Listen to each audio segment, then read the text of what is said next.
Assalomu alaykum. Assalomu alaykum. Bu hayotga tayyormisiz? Albatta. Qayerdan bo'lasiz?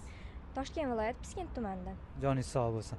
Birinchi savolim, erkak kishining qaysi xislatlari hozir kamayib ketyapti? Nima deb o'ylaysiz? Menimcha mardlik deb o'ylayman. Yana Chunki men dadam mana shunaqa insonlar, ularda haqiqiy erkakni ko'ra olganman. Shuning uchun atrofga qarasam, tengdoshlarim orasida ham yoki kursdoshlar mana shunaqa dadamdek ko'rgan bironta narsa kamda ularda. Shuning uchun eng ko'p mardlik kam deb o'ylayman. mardlik. O'sha dadangizning qaysi xislatlari bor sizga yoqadigan? O'shalarni birma-bir aytib bera olasizmi? Albatta. Voy, shunaqa dadam bor. Ko'zim yoshlanib ketdi. Hayajon.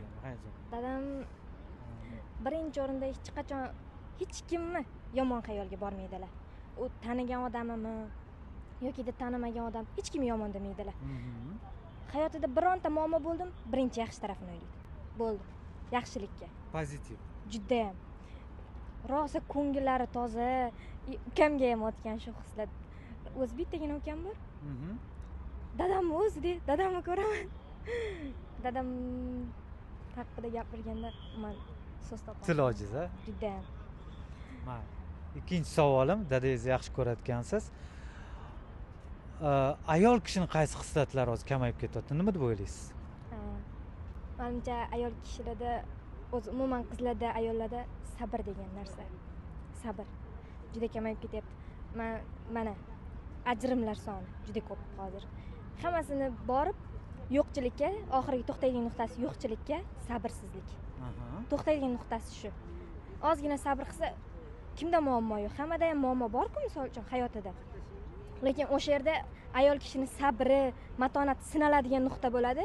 Kimdir o'sha yerda chidaydi, chida olmaydi. O'sha sabr, o'sha narsa yo'q hozir. Qizlarda ham, ayollarda ham men juda ko'p kuzatyapman.